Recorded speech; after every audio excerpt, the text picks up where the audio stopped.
Hello again, people. How are we doing? I've decided to venture into Kent today and do a little walk and a bit of wild camping, and I've met up with Andy from Kent Survival, just in the background there. Hello. And yeah, I'm sure you probably checked out his channel before. I'm going to put a link below this video, so check his channel out. It's an incredibly good channel, may I say. Thank you very much. Very professional, and he's just passed 1,000 subscribers. Yeah. Congratulations. It's very good. So yeah, definitely check that out. So yeah, today we're off on a 10-mile walk that I've got from Country Walking magazine, and it's in the area of Cliffe, which is Medway. Yeah, 10-mile walk, 5 hours. Andy's been here a few times before. All right. So I'm putting my faith in his knowledge of the area. So we're doomed. Yeah, well, it don't really bode well. I mean, like, I got lost driving here. I somehow made it across the Dartford crossing for the first time unscathed, and didn't cause any accidents. And yeah, so yeah, I hope you know where you're going. No, we're going to use like phones and stuff, and we've got like a map on here. And yeah, it's quite a lot of like historic faults. We've got Cliffe Fault, is it Shoremead? Shoremead, yep. And then across the water is Coalhouse Fault. So if you remember, I did the Thames Estuary path on the Essex side of the Thames recently, and that's got like Coalhouse Fault, Tilbury Fault, so we'll probably be able to see Coalhouse from this side. And then at some point we're going to try and find somewhere to wild camp. I think it's about a 40 or 50% chance of rain, so we're sort of packed preparing for the wet weather. We've got quite a bit of alcohol, haven't we? Couple. Andy's got some beers. So yeah, I've got a cider, so for once there's someone drinking more than me on a walk, which is quite good. So yeah, so it should be good, should be a giggle. What else have we got to mention? Oh yeah, there's, what was it, that there's a gunpowder or explosives factory. Yeah, it was gunpowder, then moved on to general explosives. We're going to try and get onto. We try and get onto that. We need to ask permission though to camp there, don't we? So really, yeah. Yeah, so if we can't, then we won't camp there. We'll find somewhere along the river where it's a bit easier. But we're going to definitely go and have a look there. So it's all abandoned and stuff. So that should be pretty cool. So yeah, I think it's time for that catchphrase again. Let's get ready to ramble. Let's get ready to walk. So after passing the railway line and crossing over that, we've come out to the appropriately named Church Street. So I don't know the name of this church yet. Oh, St Mary's Church, parish of Higham with Merston. So yeah, have a quick little look in the church. Rejoice in the Lord always. Lovely. Can't beat the Christians, right?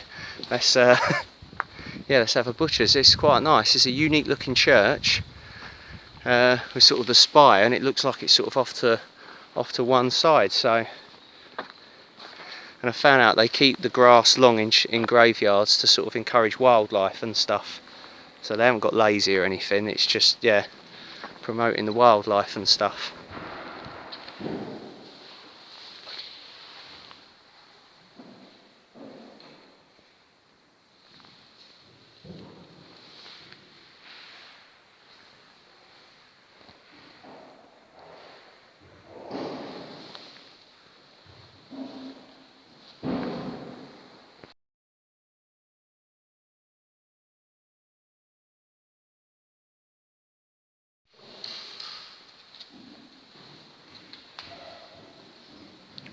So this is a little piece about the nuns of Higham Priory, probably built in 1151 as a dependency of St Sulpice.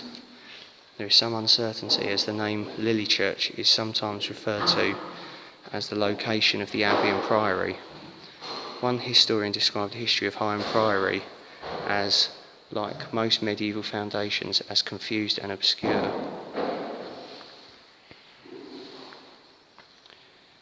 Mary brought nuns to England and they stayed at the nunnery in Stratford and Bow.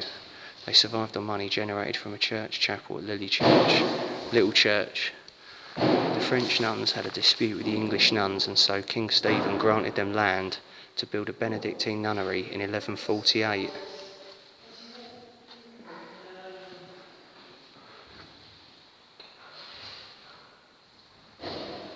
There's a plan of Higham Priory.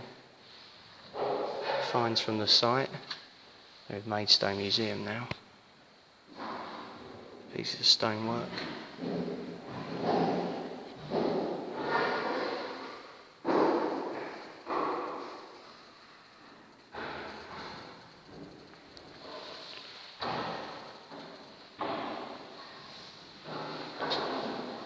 Going through this little section here.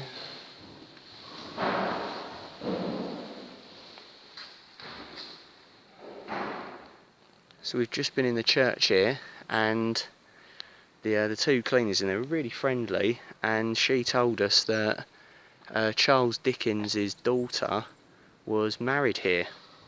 And there's another church at Calling, I believe, where there's like graves of like the Pips sort of thing. So it's all like Great Expectations sort of area sort of stuff. And Andy's just told me that it's set around here, Great Expectations. So. Yes, the marshlands. The prisoner at the beginning wakes his way through the marshes. Don't quote me on that. Alright, there we go. I'll put him on the spot there. And I cut your head off at the start as well, so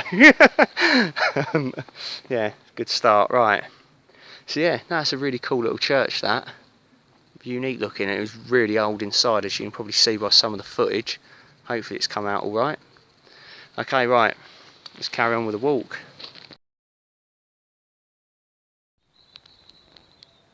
Oh, we're just crossing over the railway line, and you can see this tree here where they've cut it back. It's now grown like half a tree. I'm going to get off the railway line because we just heard a train tooting. So he's thinking, who have I met up to go walking with? He's playing chicken with a train. Right, no, we're going, it's miles away. Right. So I think we're still on the, we're still on the Naughty Nuns and Nightingales path. So we haven't seen any naughty nuns yet, sadly, or any nightingales either.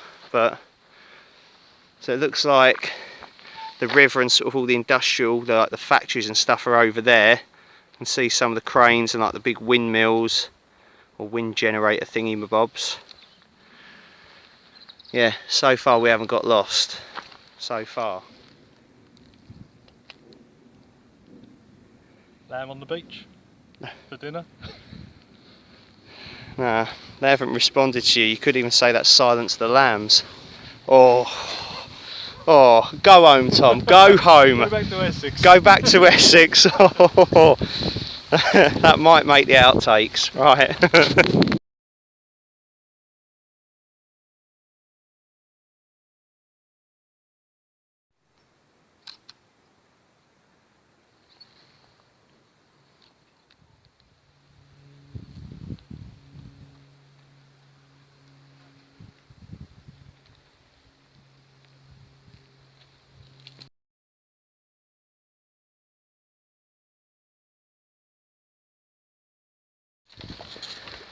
Okay, we're entering Cliffe now, and we'll soon be at the two pubs and the church.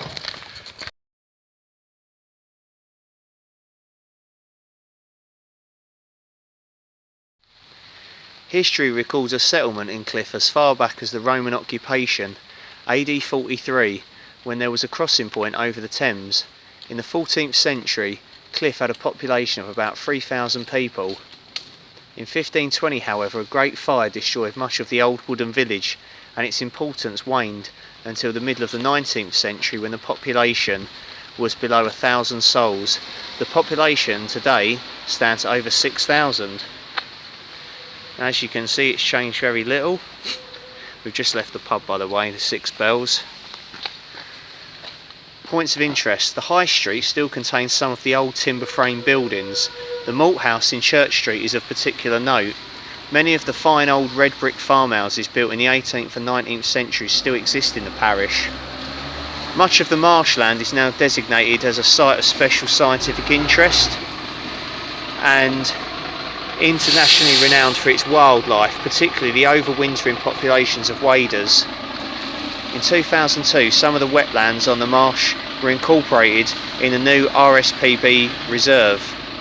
Cliffe Fort, built in 1860, one of a series of forts built along the Thames to protect London from invasion, can be seen to the western end of the marshes, and the remains of a novel torpedo launching system designed by Lewis Brennan in 1885.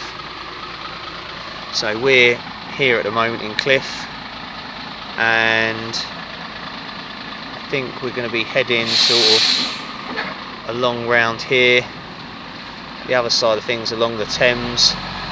There's Cliffe Fort, so we'll be seeing that as well. And I think it's over here is the explosive factory, the remains of that, and he's going to show us. We're going to have a look at that. To the north of the marshes, the remains of an explosive storage factory can be seen. So that's got to be that there, yep. This was built in 1901 by Curtis and Harvey and served the military needs of the Great War. Cliffe Marshes and Seawall. When Cliffe was first established as a settlement, it stood like nearby Calling at the water's edge, as evidenced by Wolf Lane. The marshes were gradually reclaimed from the 12th century onwards by the monks of Christ Church, Canterbury, who lived at a settlement on the site of the old rectory.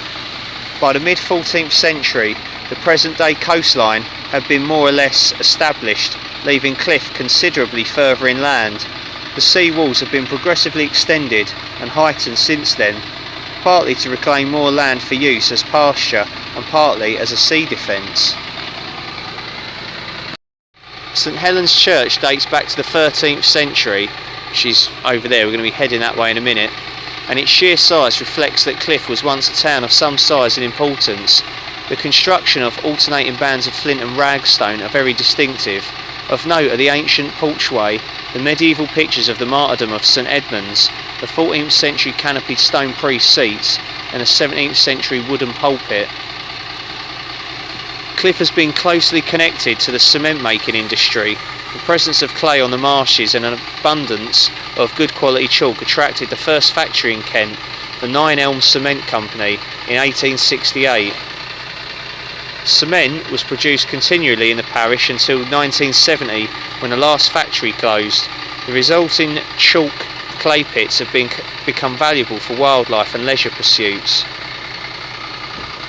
Agriculture has long been one of the main industries in the parish, the fertile soils covering much of the area being ideal for vegetable, fruit and cereal growing, and the marshland being stocked with sheep and cattle.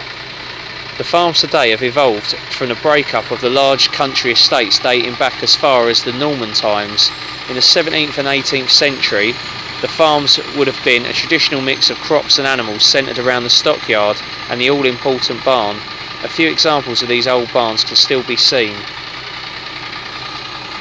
There we go. Right, I've come across another information sign. We've picked out this bit. Cliffe was the first village in Kent to be bombed from the air. The bomb hit the road near the railway station, which was situated just outside the village, on Christmas Day in 1914. So yeah, that's quite something really, on Christmas Day as well, to be bombed. That sucks. But yeah, right, I think we're heading towards the church now. I think the rain stopped again a little bit, not too sure, but we've gone full waterproofs. Right, to the church.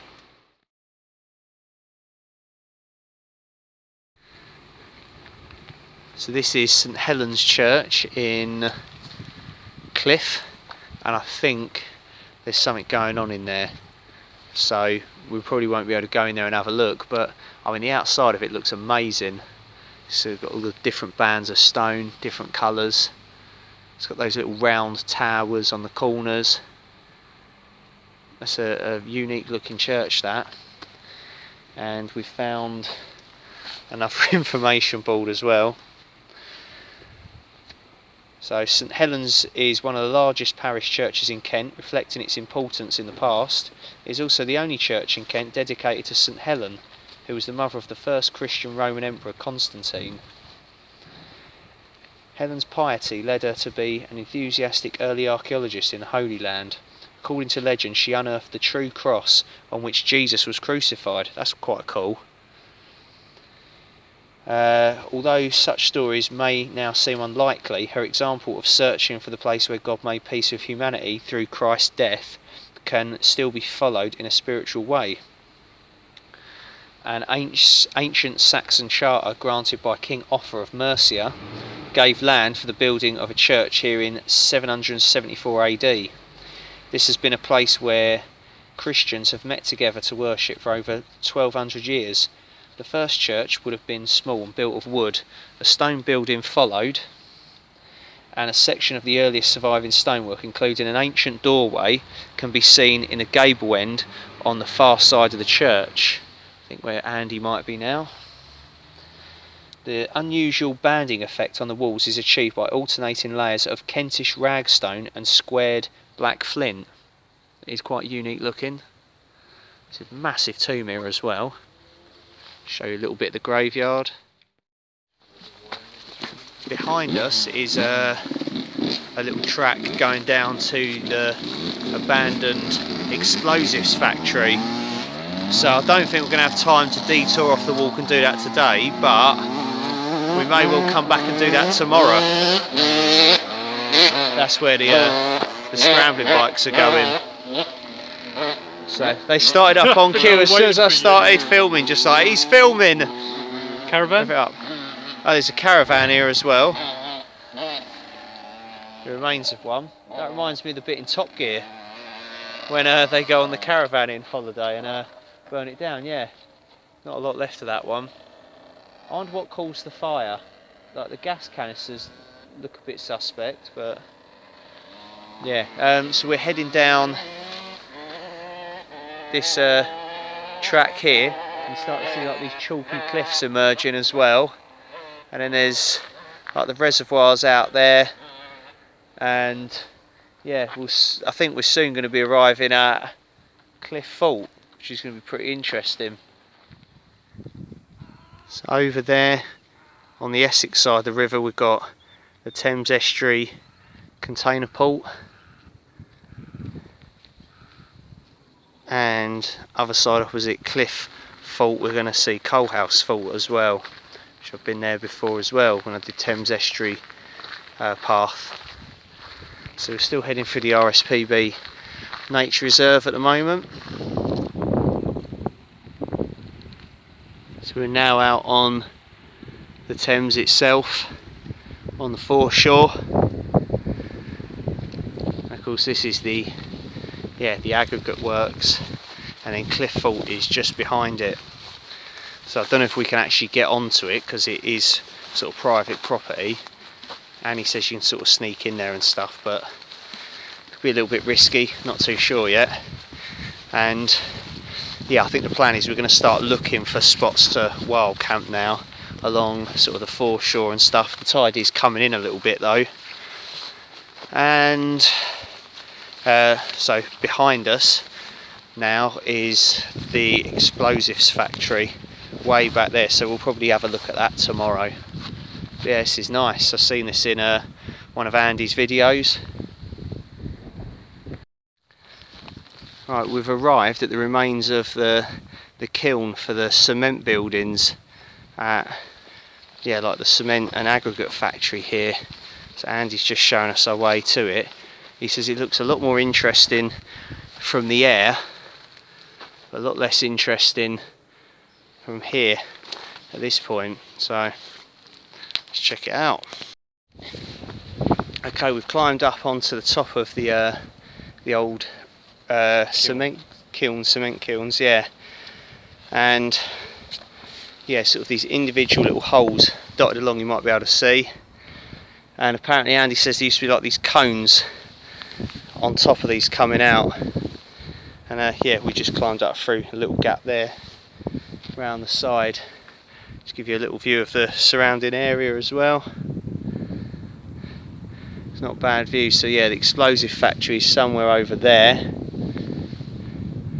And then we're out on the River Thames. There's a bloody big boat there. And then you can see the aggregate works here.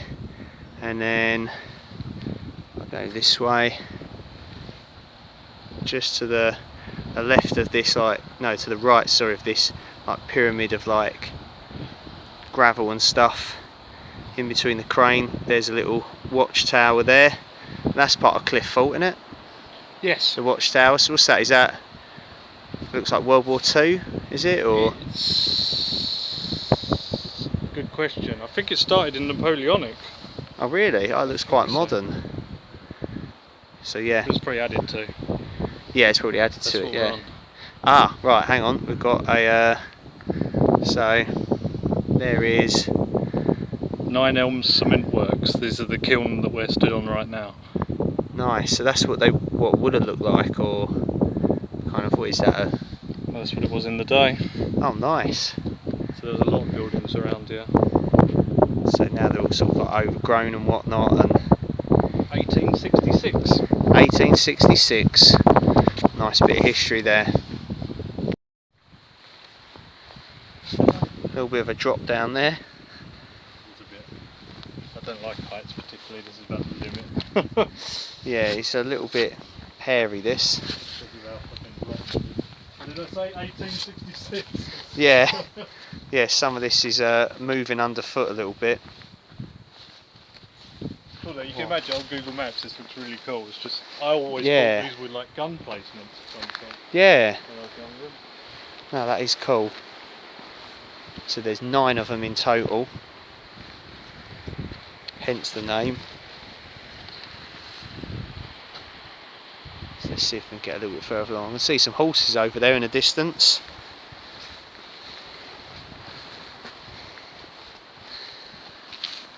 What that plant is there. Angle of this wall. I don't like it. So you can sort of see the construction of them inside.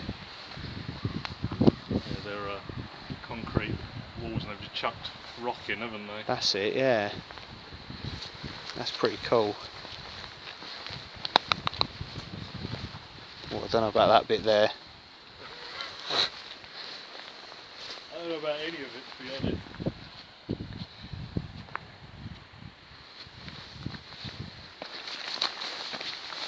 The worst bit is this drop down here. You'd need airlifting from here. Yes, lovely. Airlifting from here, yeah. Go across that bit. Go across where? This, what? Whoa, whoa, I just suddenly like tilted to one side and went, "Way!" Almost man down. And we've reached the end. Gee, we've got to go all the way back along there. Shit.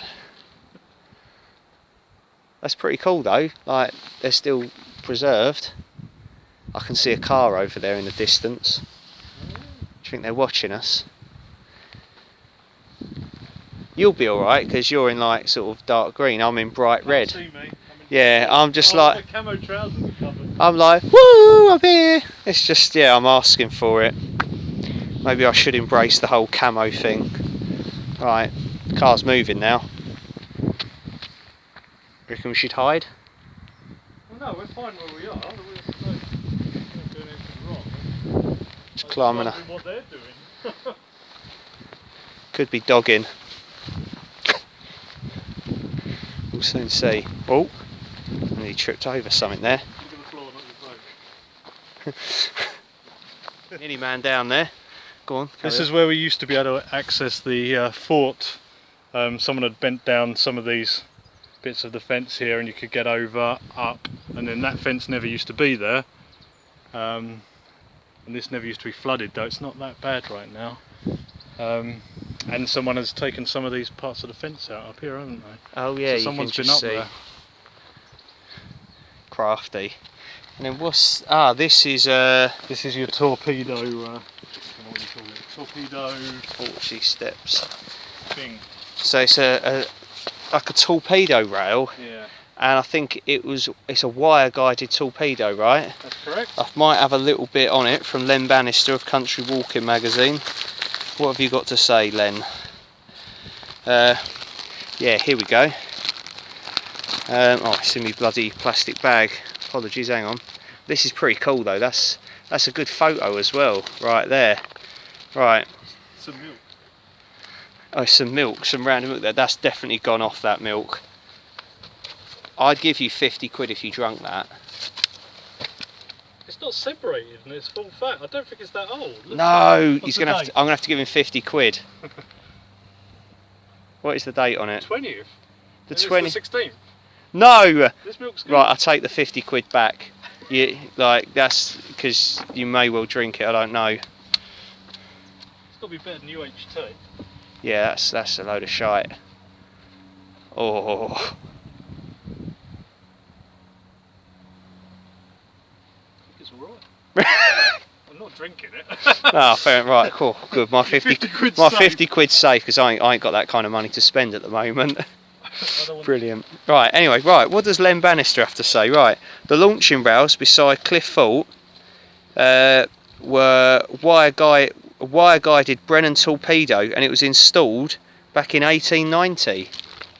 That's pretty cool. That's all he's got to say. You know. It was never used in anger, I know that much. Never used in anger, really? Ah. Oh. Well, no one ever really come up the Thames, did they? No. It's from Napoleonic and... Yeah, I exactly. believe we won. We did win, yeah. Sorry, French. As you can see, the sun is starting to come down, so we better find somewhere to camp.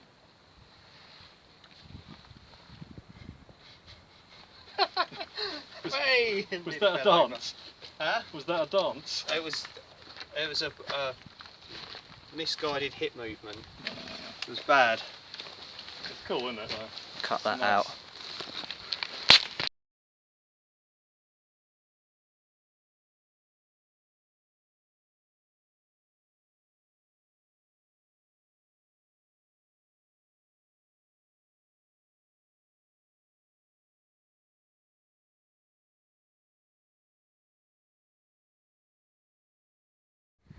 This is some of the best shots we can see of the fault here, and yeah, some people have like bent down some of the tops of the things to try and get in.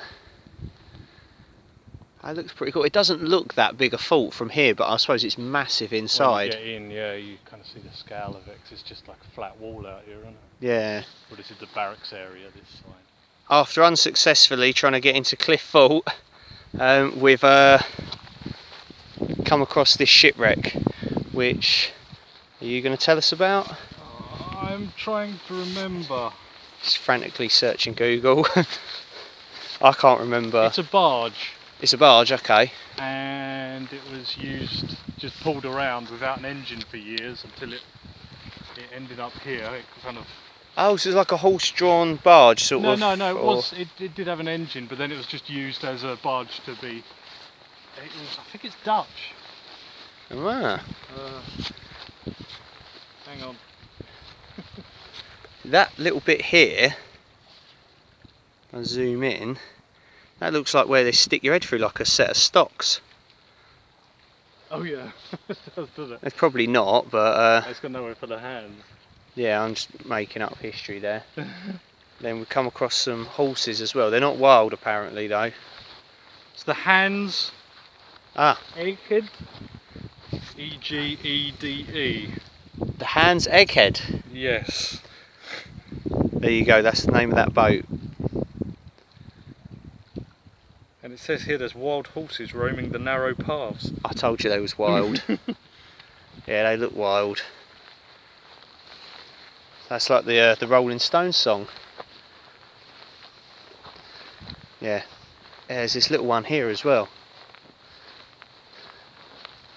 I bet one of them's going to take a shit right while I'm filming. One of them will charge you in a minute. Yeah, I'm getting a bit close actually. I've just thought, yeah, back end of horse.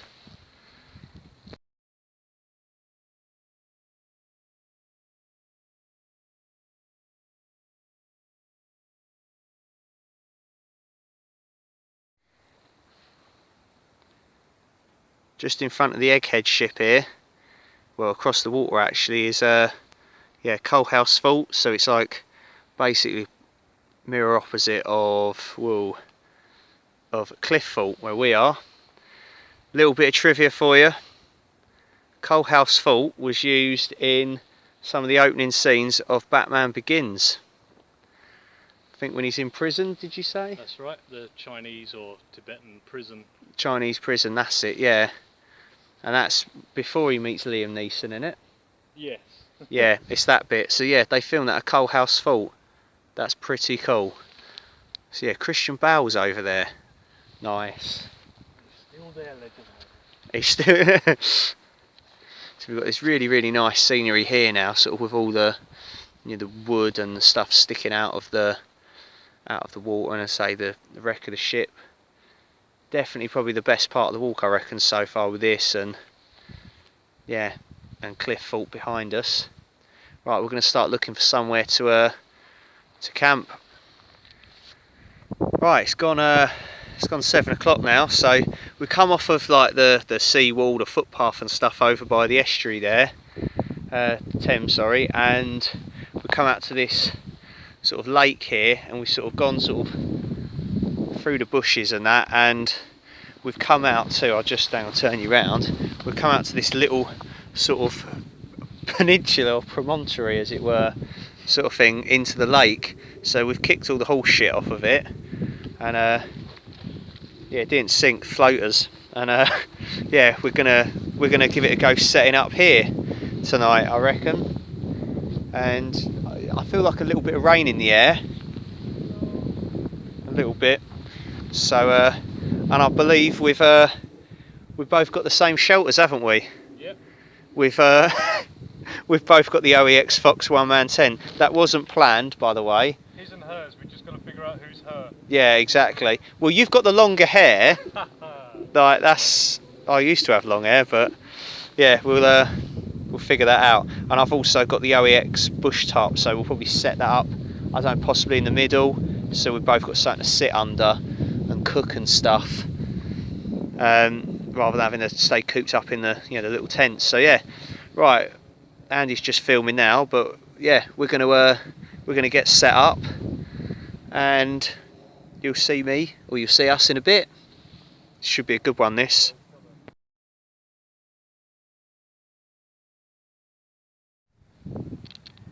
Alright, welcome back guys.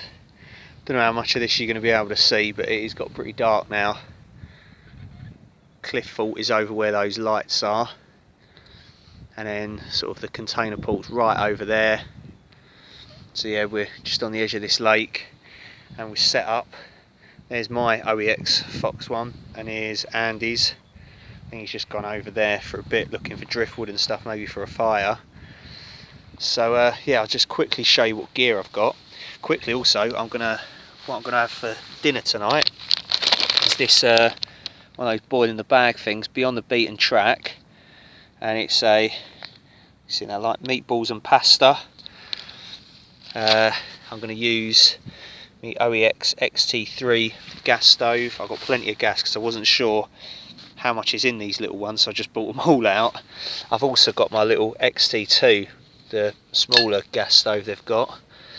I've got for dessert, I've got a Wayfarer sticky toffee pudding. I'm going to try out this boil in the bag stuff, and I know a couple of people said before, Tom, you should try it. Well, it's good, I suppose, because the water that you boil in the pot you can then use for hot drinks. It saves water. I've only got 1.5 litres on me at the moment.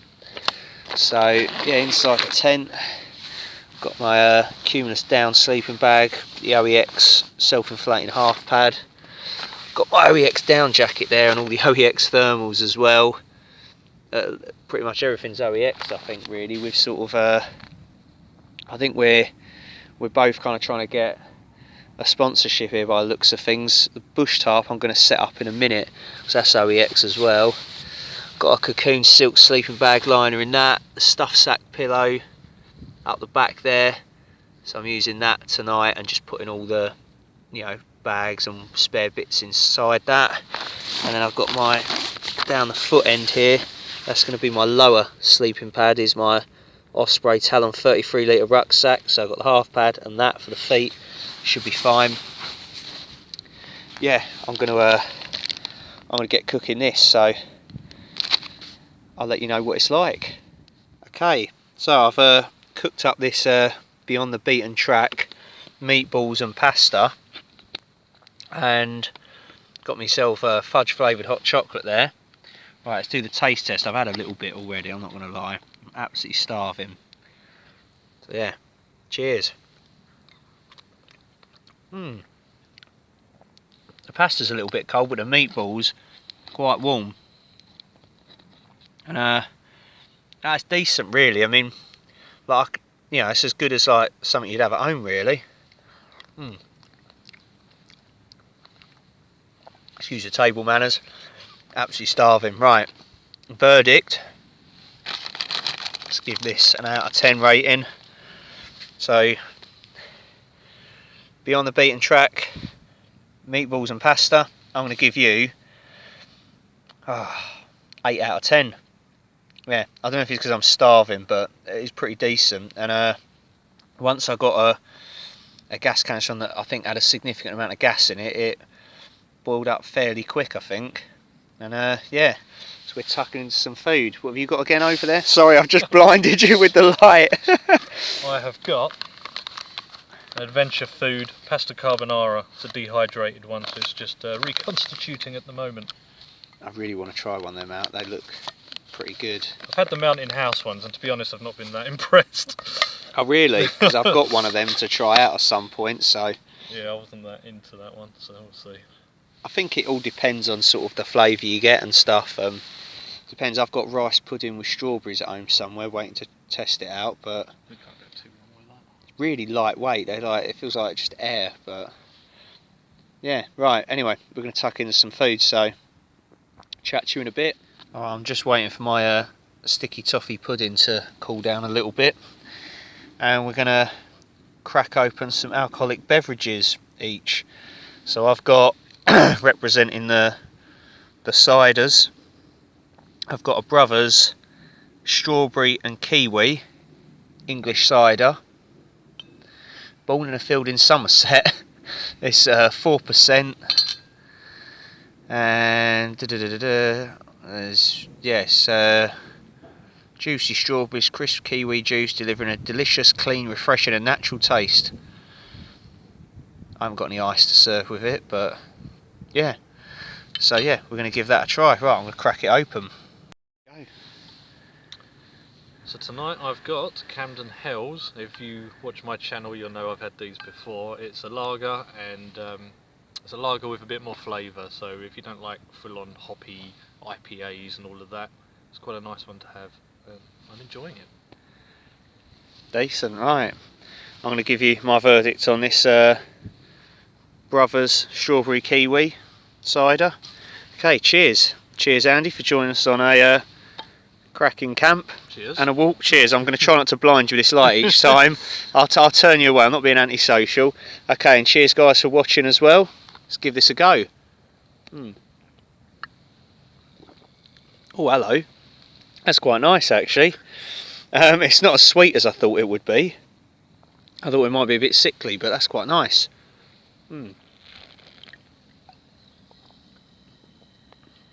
That's very nice. Oh, it's just right, really. Yeah, they mix quite well together, really. The strawberry and the kiwi. So I'm trying to think what one I've had before. I've had the toffee apple one of Brothers before. I'm going to give that. Oh, I'll give you a 7.5 out of 10. I think I pretty much give all of them about that. I was just going to say that. Yeah, it's about a 7.5, yeah. 7.75, there we go. 7.75, just to be different.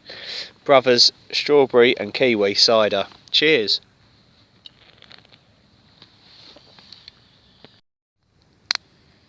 we're just chilling out now in camp. We've eaten, we've drunk. We're yeah, Andy's put together a fire. Very good.